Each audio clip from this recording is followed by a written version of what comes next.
guys. All right, the quality of the video right now is not too great. Hopefully it'll pick up after I start sharing my screen. So we're going to talk about in this video measures of relative standing. So again, I'm going to hopefully pull up a PowerPoint and we'll go over that PowerPoint. Okay. So measures of relative standing. Now, remember when you were in elementary school and you would take a standardized test and it would say something like you scored in the 75th percentile? Did that mean that you made a 75 on the test? Remember what that meant was that you made the same or higher than 75% of the other people that took that test. So it's not really how you did in relation to right, wrong on a key. It was how you did compared to how everybody else did. Okay. So relative standings kind of comparing one thing to other things. So where you are kind of in the ranking, so to speak, a bit. All right. So one of the first things you're going to have to be able to find for me is something called a Z-score. Now, some books will say standard score. Okay, but I'm going to usually call it a Z-score. This formula is actually on your formula sheet. Okay, so your first test is going to be in about a week. All right, and there are only going to be 3 formulas on the sheet that are on this first test. Everything else you have to know. Okay, so there are 2 formulas at the top of the page. One is the mean of a frequency table, and the other is the standard deviation of a frequency table. Those 2 formulas are at the top of your sheet, so you don't have to memorize those formulas. And Z-score is also on your formula sheet, but it's in a strange place. It's down at the bottom left under another chapter. Okay, so it's down around chapter 6 or so. All right, so make sure that you can find it at the bottom of your sheet. So you don't have to memorize the Z-score formula, but you have to be able to use it. So look what it says. You do X minus X bar over S. So like we've talked about before, you've got to know what these symbols mean. Remember, every time you see X in a formula this semester, it's going to stand for your data. And then X bar is the mean of a sample, and S is the standard deviation of a sample.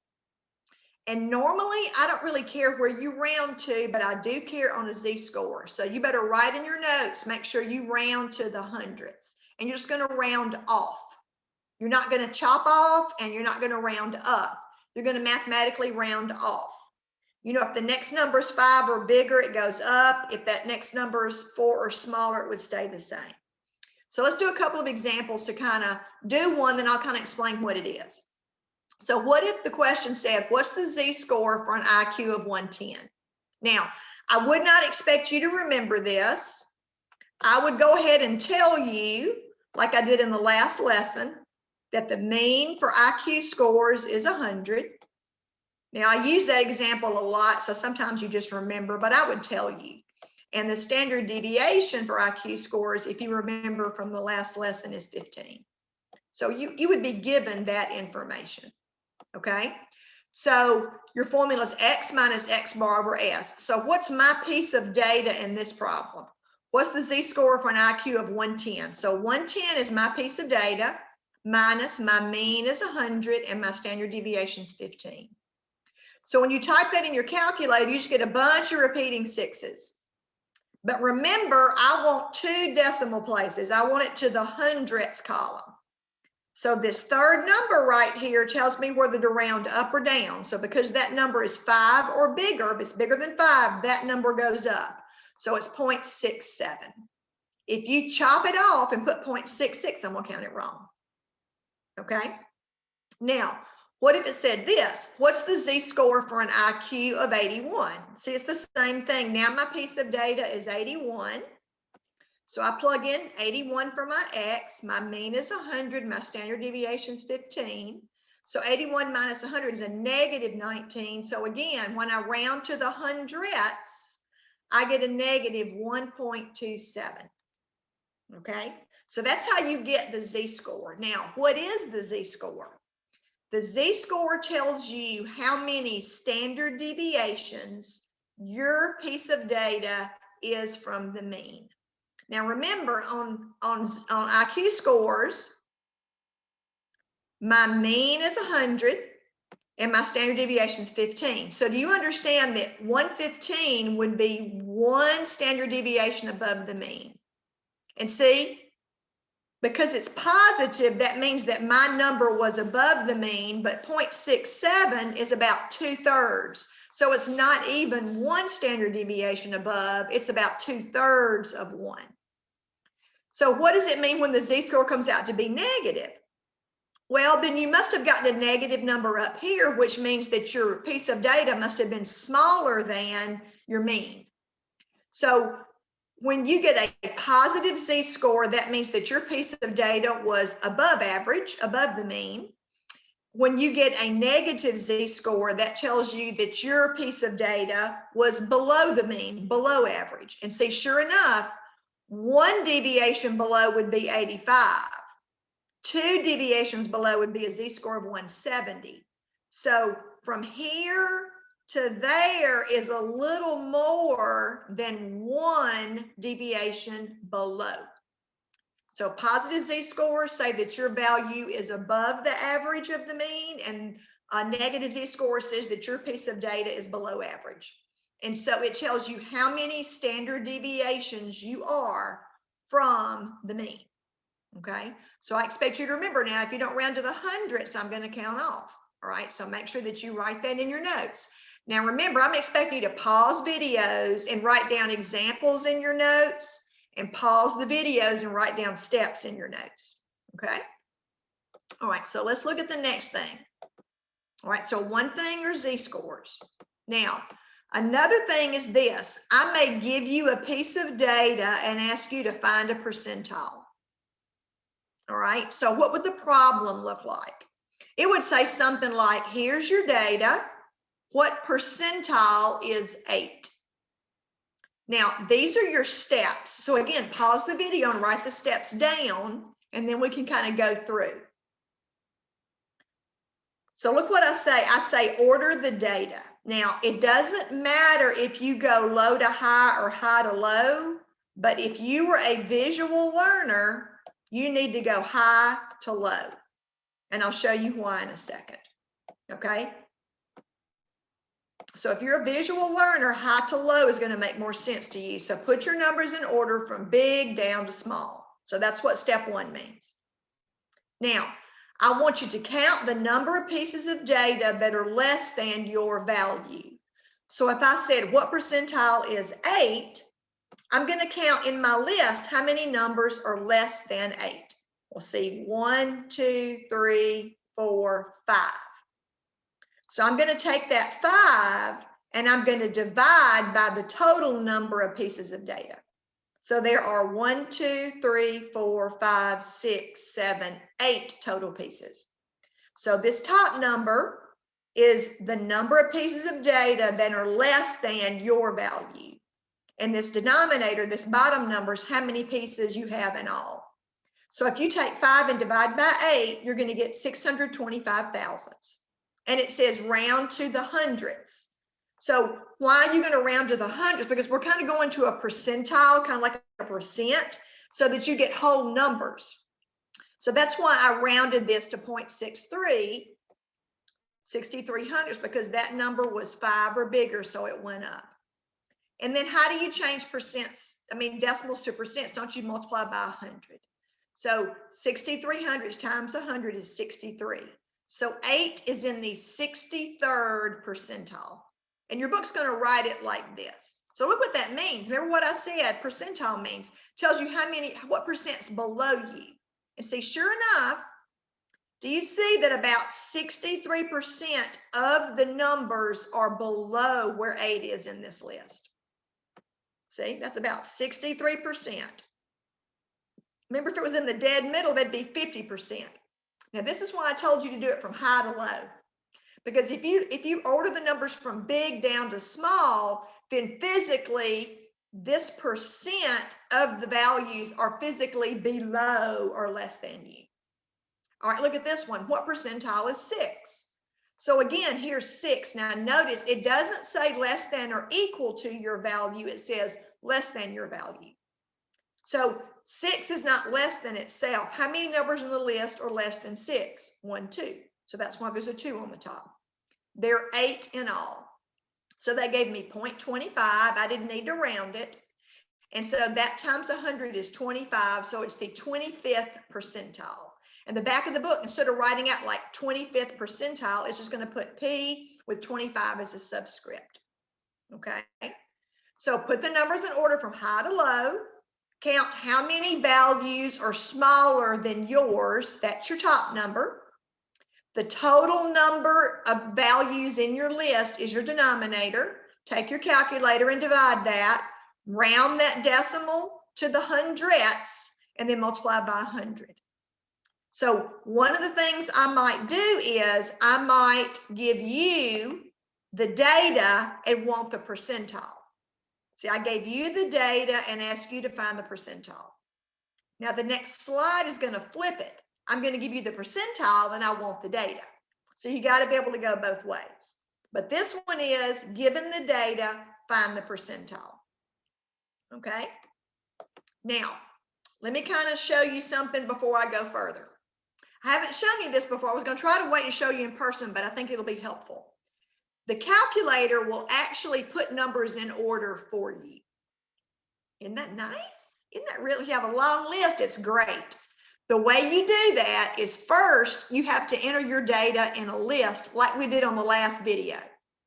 So remember, you would go to Stat and you would go to Edit and you would hit Enter when it was highlighted on Edit and you would enter your data in a list. Okay. After you've done that, you would go back to Stat and this screen comes back up. So you do this after you've entered your data in the list. Do you see where it says sort A and sort D? Sort means put them in order. A means ascending. That's small to big, like going up the stairs. Sort D means descending. So that's like high to low. So what you would do is if you wanted the calculator to put the numbers in order for you, you would enter them in a list. Go back and watch the video again from last time if you don't remember how to do that. Look in your notes. You should have written those steps down. Okay. So enter your data in the list. Go back to Stat. When this screen comes up, go to Sort D. And when you highlight, use these arrow keys and highlight Sort D. And when you hit Enter, the cursor is going to be blinking right here, waiting for you to tell it what list. So just like last time, if you put it in list 1, you would hit second and 1 and then hit Enter and your calculator is going to say done. It means I did it. So if you want to actually see the list, then go back to Stat, go back to Edit and hit Enter. And now your numbers in that column should be in order from big down to small. Okay. So that's helpful. See, here I only had, 8 numbers to put in order by hand, but if I had 30 numbers to put in order, I'd rather the calculator do it. Then I can just copy them off the calculator. Okay, so that's up to you. You can order the data by hand yourself or get the calculator to do it. But I'm going to need to see the list in order on your paper from big down to small, or I'm not going to take your answers. Okay, now let's go the other way. What if I give you the percentile and I want the data? Now again, pause the video and copy the steps. Okay, now that you've got the steps, you have to order the data from high to low, either by hand or use the calculator. So there's my data in order from high to low. Now you're going to calculate something called, your book calls it L for locator number. Now, this is not the answer. This is the location of the answer. So think about it, it's like the address, but then you still got to go pick up the package. Okay, so here's the way you calculate the locator number. You put the percentile over 100. What that's going to do when you divide, it changes your percent back to a decimal. All right. And then times, remember what N stands for the whole semester. N is your total number of pieces of data. Now, in your book on page 116, there's a flow chart. All right. So on page 116, this is written in a flow chart that you can actually follow. I think mine's just a little bit easier to kind of look at. Now, here's what's going to happen.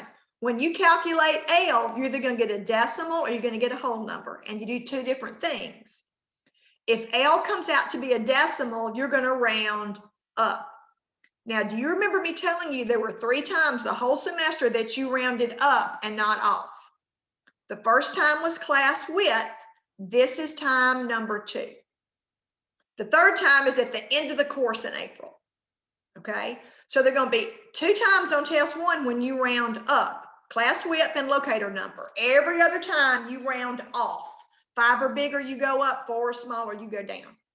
But if L is a decimal, you round up, that's your locator number, and then you go pick the number in that location, that position. All right, I'll show you what I mean with an example. If L is a whole number, if you calculate L and it comes out to be exactly a whole number, you're not going to pick the number just in that position. You're going to pick the number in that position and the next higher position and average them. Now let's do one example of each. Here's my data. All right, same data I had before. I put them in order from big down to small. And the question says, find the 30th percentile. Now, the first thing I want you to do is think about where that should be. Should it be down here somewhere? Or should you expect to get an answer way up here? So remember what that means. If 30% is below you, that means 70% would be above you. So do you understand that you should be getting a number down here in the bottom half, not in the top half? Okay? So here's what I did. I did my steps. My data's in order. I'm finding the percentile. So first I'll do the locator number. So I put my percentile. It wanted the 30th percentile. So 31 over 100 times. Now, where did I get the 8? It's my number of pieces of data. 1, 2, 3, 4, 5, 6, 7. There are 8 numbers in my list. So when you take 30 and divide by 100, that gets you 0.3 or 3/10. When you multiply by 8, that gets you 2 decimal 4, 2 and 4/10. But now remember, I'm not rounding off, I'm rounding up. Okay, so if I'm rounding up, that 2 and 4/10 goes to a 3. Now 3 is not my answer. It tells me to pick the third number. Always start counting from the bottom, from the smallest number. So 1, 2, 3. There's the number in the third position. So my 30th percentile is the piece of data 6. And see, that makes sense. It's below 50%. So that visually makes sense to me. All right. What if it said find piece of 75? So let's go get our locator number. So we put our percentile at 75. That percentile goes right there over 100. And then you multiply by how many numbers are in your list. So when you do 75 times 100, you're going to get 0.75. And when you take your calculator and you say 0.75, 75 times 8, you get exactly 6. So 6 is not my answer. That's my locator number. But remember what I said. If it's a whole number, I'm going to pick the number in that position and the next higher position.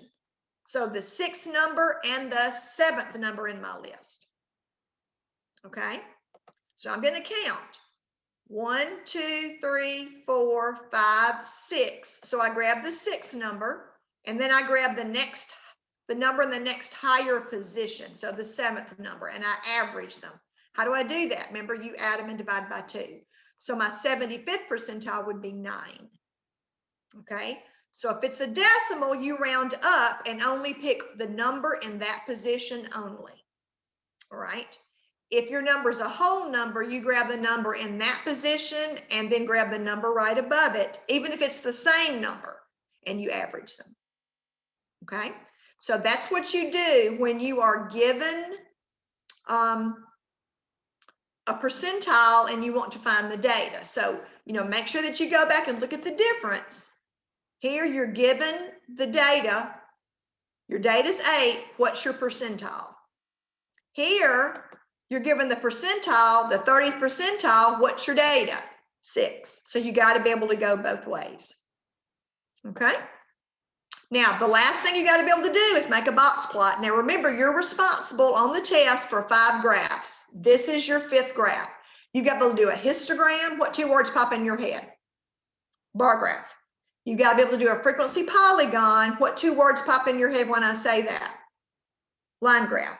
You've got to be able to do a circle graph, and you've got to be able to do a stem and leaf. Okay. And then this is the fifth kind of graph that'll be on your first test. It's called a box plot. In elementary school, they call it a box and whiskers, okay? So here's what you do. Now again, pause the video and make sure these steps are in your notes and write the examples down. So you need 5 particular numbers and you've got to memorize what they are. You have to have the highest, the lowest, and the middle. So the maximum, the minimum, and the median in a list. And then you have to have Q1 and Q3. Now you say, I don't know what that is. Yes, you do. You just don't know you do. Think about it. Do you understand if I had a rectangle and I wanted to divide this rectangle up into 4 congruent parts, then I would just need to draw 3 segments. All right, that's the 3 segments I did here. So here's quarter means 4. So there's quartile 1, quartile 2, and quartile 3. Well, quartile 1 is the same thing as the 25th percentile. Quartile 2 is the same thing as the 50th percentile, and quartile 3 is the same thing as the 75th percentile. Think pennies. 1 quarter is 25 pennies. 2 quarters is 50 pennies, and 3 quarters is 75 pennies. So really, when they say find Q1, they really mean find the 25th percentile. We just learned how to do that. When they say find the 3rd quartile, you just change that to the 75th percentile and do that.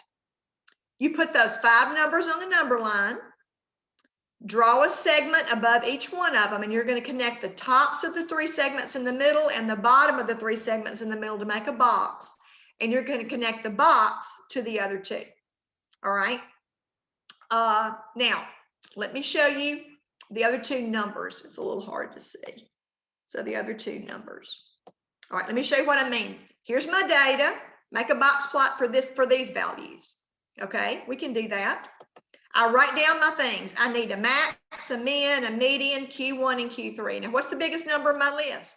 20. What's the minimum? What's the smallest number in my list? 3. Remember how we did median? We count to the middle. So there are 1, 2, 3, 4, 5, 6, 7, 8, 9. All right. So that 5th number, remember, is going to be the median, that 8. See? 1, 2, 3, 4, 5. 1, 2, 3, 4, 5. So 8's the one in the middle. Remember, if there were 2 numbers in the middle, you would average them. All right. How do I find Q1? Well, I find P sub 25. So I find my locator number. So that 25 went over 100 times there are 9 numbers in my list. So I get about 2.25. Now remember, back up here, we talked about locator numbers are rounded up. So I'm going to grab the 3rd number in my list. 1, 2, 3. There's the 3rd number in my list.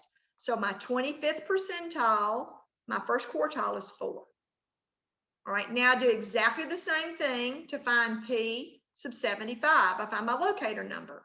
So P sub 75, 75 over 100 times 9. And when I rounded to my whole number, when I rounded up, I got 7.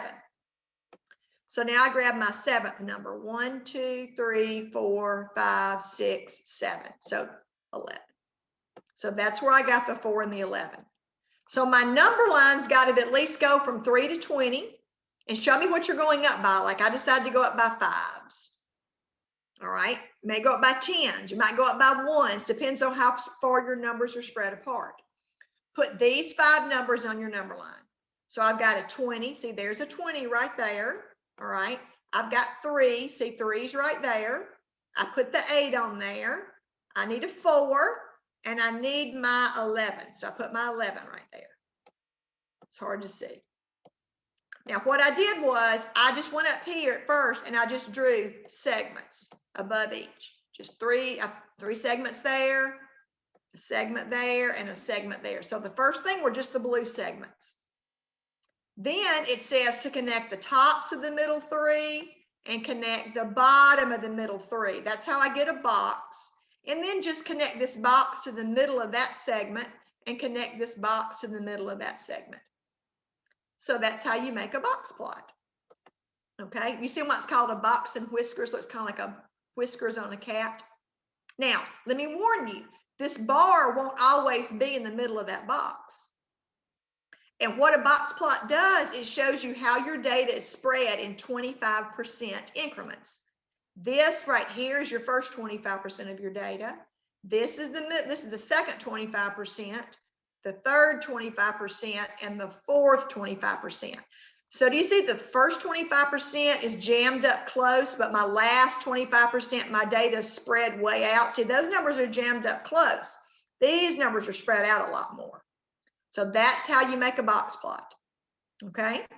So your homework's on Moodle, so go watch it. Now that's where your test material ends. So your test is going to be a week from Thursday, okay? So I get back on Tuesday, hopefully, and excuse me, not a week from Thursday, a week from Wednesday. Let's try that again. So a week from Wednesday is going to be your first test. All right, so what's that, like the 17th, I believe? Okay, so if you have any questions, I will, email me. We can do a one-on-one Zoom. But now you've got all the material for your first test, and you've got a week to study and get it done. So Monday in class, we're going to go ahead to new material. All right, but Wednesday, everybody's going to take the test. And Monday, we'll talk about how we're going to do that. If you're regularly in class on Wednesday, you come to the room. If you're not regularly in class on that test day, on that Wednesday, then you will go to the lobby of MCC, okay? But everybody will take the same test on the same day at the same time. But I'll talk more about that when I'm back in that person on Monday. All right, let me know if you need any help. All right, see you later.